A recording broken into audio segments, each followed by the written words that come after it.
गच्छामि संघं शरणं गच्छामि द्वितीयंपि बुद्धं शरणं गच्छामि द्वितीयंपि धम्मं शरणं गच्छामि। जी ने आप लोग को अनुकंपा करके धम्म दिया है, याद रखिए, क्योंकि भारत मतलब इतना बड़ा देश है, इतना सारे प्रॉब्लम्स है, अभी भी वर्तमान में कितना प्रॉब्लम चल रहा है सोचिए। तो बाबा साहब जी ने आप लोगों को कितना मन में मैत्री करुणा रखते हुए, दया करते हुए ये धम्म आप लोग को दिया है। भगवान बुद्ध जी की धम्म 84,000 धम्म है, 84,000, उससे छोटा से आप लोग को लेकर दिया बुद्ध इस धम्म। क्या ये लोगों को पढ़कर थोड़ा ज्ञान मिले करके इसे थोड़ा से पढ़िए, धम्म श्रवण कीजिए। आमचे बोधिसत्व डॉक्टर भीमराव रामजी आंबेडकर बाबासाहेब आमचे, त्यांच्या पुण्याईमुळे, त्यांच्या अफाट कार्यामुळे भारत भूमीमध्ये बुद्ध धर्माचं पुनरुज्जीवन झालं। या नागपूरच्या भूमीमध्ये पवित्र दीक्षाभूमीवर, आणि आम्हाला बुद्धाचा धम्म प्राप्त झाला। आज समाजामध्ये तेल मिळण्याचं काम होत आहे, पण आपण कोणत्याही कार्यक्रमाला, कोणतेही आंदोलन आलं तर आपण समोर येत नाही। या स्पर्धेचा मला एकमेव उद्देश आहे की समाजाचं कोणतेही काम असो, कोणतेही विहाराचं असो, तर त्या कामाकरिता आपल्या समाजातील लोकांनी तिथे यावं। आज अनेक मुद्दे उपवर्गीयांचा मुद्दा सुरू आहे, आपण मोर्चे काढत आहे, पण याकरिता मोठा लढा देण्याची, आपल्याला मोठा आंदोलन करण्याची वेळ आलेली आहे। या संपूर्ण विहारामध्ये काही तर या संपूर्ण महाराष्ट्रामध्ये आपण एक मोठा आनंद तयार करतो, त्याकरिता तुमच्या आणि आमच्या लोकांनी उठाव करावा लागतो। आज आपण एक कार्यक्रम घेतला, एकाही विहारांनी कार्यक्रम घेतला तर सर्व विहारांनी त्या कार्यक्रमाला पोहोचायला हवं। की जी 25-30 विहारं जे माझ्या डोक्यात दिसत होती, ती आज जवळपास आता तर 700-800 विहारं झाली असतील। पण या 3 वर्षाच्या स्वच्छ सुंदर आदर्श विहारांना स्पर्धाने अनेक विहारं ती चलनात आली, लहान मुलं वंदनाला येऊ लागली, उपासक व्हायला लागले, कीर्तन होऊ लागलं, भिक्षू त्या ठिकाणी उपस्थित राहू लागलेत, अनेक ठिकाणी आहेत। प्रमोदजी, मी परत आपल्याला धन्यवाद या ठिकाणी देतो की त्या परत प्रक्रियेला आपण उत्तम एक परत स्पर्धा आपण चालवली आहे। मी आपल्याला शुभेच्छा देतो। ईटी न्यूज नेटवर्क, हर पल आपके साथ, बने रहिए आखिरी तक। आपण बाबासाहेबांच्या स्वप्नातील सुंदर समाज घडवत आहोत।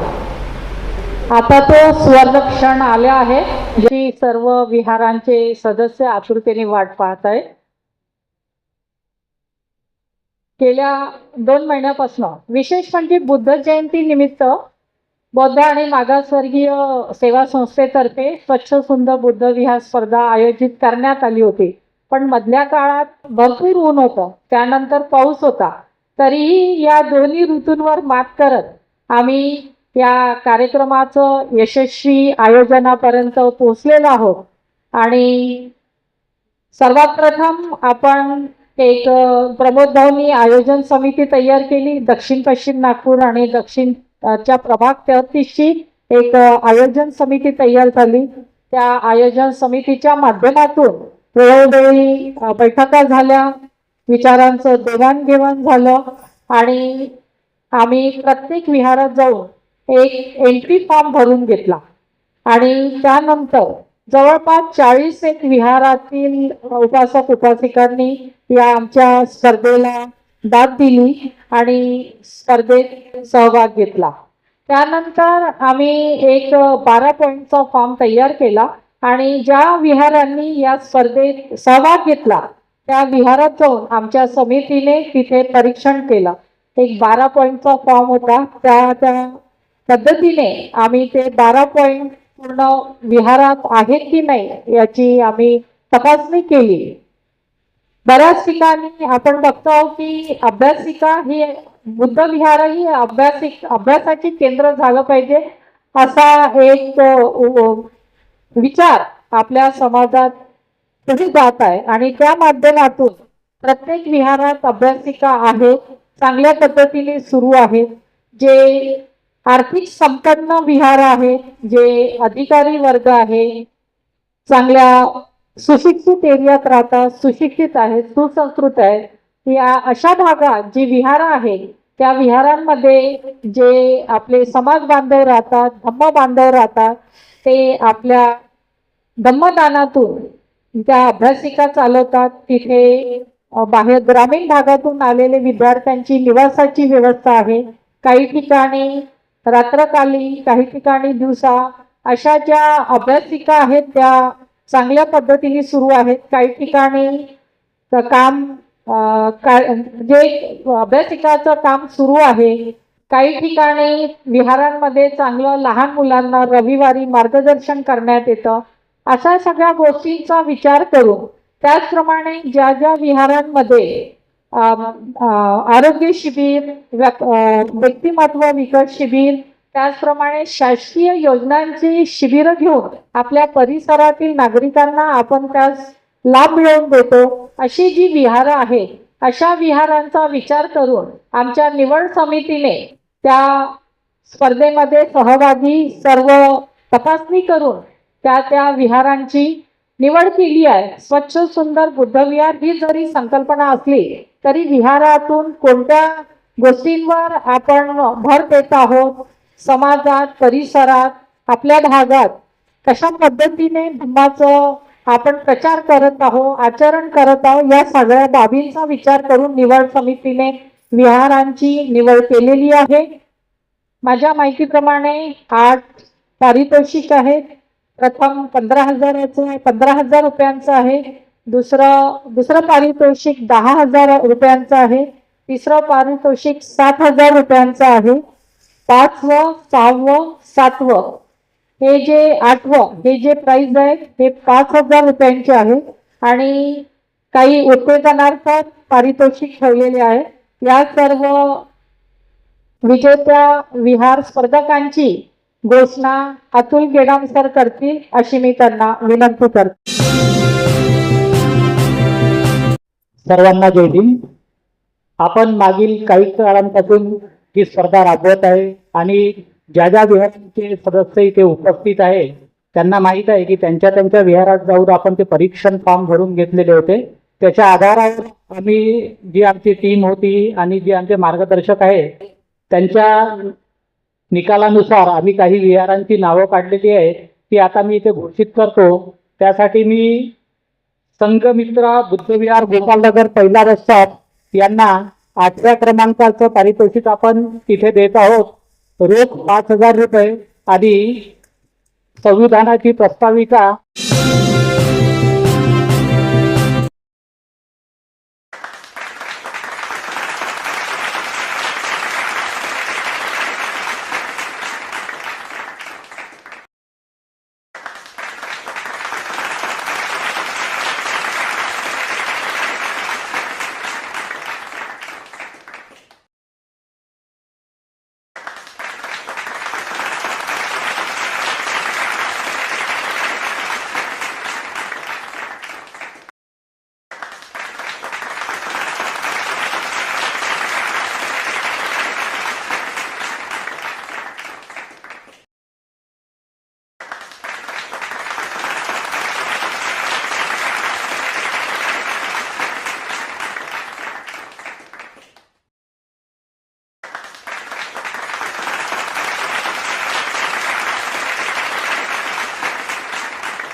गच्छामि संघं शरणं गच्छामि द्वितीयम्पि बुद्धं शरणं गच्छामि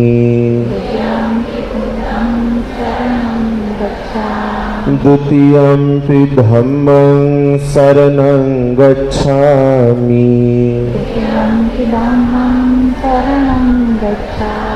द्वितीयम्पि संघं शरणं गच्छामि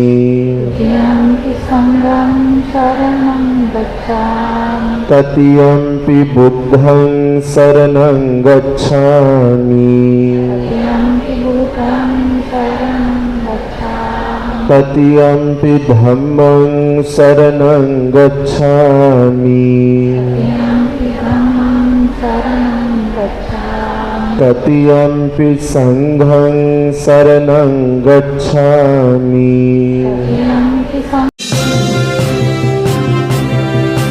अभी हम धम्म देशना श्रवण करेंगे, ठीक है? तो आप लोग अच्छा से ध्यान देकर सुनिए। हम थोड़ा से आप लोग को भगवान बुद्ध जी के धम्म के बारे थोड़ा सिखाएंगे। अभी आप लोग उपासक उपासिका करके खुद को बोलते हो, है ना? उपासक उपासिका लोग कैसे होता है, भगवान बुद्ध जी ने क्या बताया हम देखेंगे। भगवान बुद्ध जी ने बताया उपासक और उपासिकाओं के पहला स्वभाव होता है श्रद्धा। क्या होता है? श्रद्धा। अब ये श्रद्धा आप लोग के पास है या नहीं, वो आप लोग देखिए। अभी हम तो श्रीलंका से आया है भारत में, और भारत में आने के बाद हम बहुत डिफरेंस देखता हूँ, है ना? उधर और इधर थोड़ा अलग है। तो हम बहुत प्रयास कर रहा हूँ इतना वर्ष से कि लोगों के भीतर श्रद्धा जागृत करना। श्रद्धा किसके ऊपर होना चाहिए? भगवान बुद्ध, धम्म और संघ। तो आज ठीक है, भगवान बुद्ध जी के प्रति भी श्रद्धा होगा, धम्म के प्रति भी थोड़ा थोड़ा है, संघ के प्रति थोड़ा कमी है। तो श्रद्धा जिसकी कमी है उनको उपासक उपासिका नहीं बोल सकता, समझ आए क्या? उनको बोलता है दायकं करके, पाली भाषा में बोलता है दायकं दायकं करके। तो इसलिए आप लोग उपासक उपासिका है तो सच में ईश्वरन के प्रति श्रद्धा, विश्वास, भरोसा होना चाहिए, समझ आए क्या? अभी आप लोग का हमने पंचशील दिया ना, अभी मेरा भी, मैं आप लोग को बोलने भूल गया कि चप्पल उतार कर पंचशील ग्रहण करना चाहिए। अभी सभी लोग चप्पल पहनकर धम्म देशना श्रवण कर रहे हो, तो वो भी अच्छा नहीं है, समझ आए क्या? हाँ, बहुत गौरव सम्मान करना चाहिए। हाँ, श्रीलंका में तो हमारे बिहार में गेट के बाहर चप्पल के स्टैंड होता है, गेट के बाहर। वो लोग वहां पर चप्पल उतारकर 2-3 एकड़ के जमीन के बिहार के अंदर बिना चप्पल पैदल चलता है। क्यों नहीं? बुद्ध विहार मतलब पवित्र स्थान होता है, बुद्ध धम्म संघ रहने वाले जगह है। हम इस भूमि पर गौरव सम्मान करना चाहिए करके चप्पल नहीं पहनता, ठीक है? तो इसलिए आप लोग के भीतर भगवान बुद्ध जी के प्रति बहुत भरोसा होना चाहिए, विश्वास होना चाहिए, क्योंकि भगवान बुद्ध जी ने जो रास्ता बताया ना, वो रास्ता कोई भी बता नहीं सकता। इसलिए बाबा साहेब जी ने भी भगवान बुद्ध जी के धम्म को ही चुना, क्योंकि कोई भी धम्म ऐसा सुंदर राह नहीं बता सकता। अष्टांगिक मार्ग, 4 आर्य सत्य कोई नहीं बता सकता। तो इसलिए भगवान बुद्ध जी मतलब मामूली व्यक्ति नहीं है। एक दिन भगवान बुद्ध से सवाल पूछता है, श्रमण तुम कौन है? पूछता है, तुम देवता हो क्या? नहीं बोलता है। तुम कौन, यक्ष हो क्या? नहीं बोलता है। तुम नाग हो क्या? नहीं बोलता। तुम मनुष्य हो क्या? मनुष्य भी नहीं बोलता। कौन हो आप तो फिर? बोलता है मैं सम्मा संबुद्ध हूं, तथागत बोलता है। अभी हमें तो सम्मा संबुद्ध नहीं बोल सकता, आप लोग को सम्मा संबुद्ध नहीं बोल सकता, है ना? क्योंकि वे सम्मा संबुद्ध पदवी अनंत जन्मों से पारमिता, 10 पारमिता परिपूर्ण करके ही सम्मा संबुद्ध प्राप्त होता है। अभी जैसे बाबा साहेब जी भी बोधिसत्व है, तो उनका भी और जन्म है, और पारमिता परिपूर्ण करके लोगों के दुखों को मिटाकर लोगों को सुख के राह दिखाते हुए पारमिता परिपूर्ण करता है।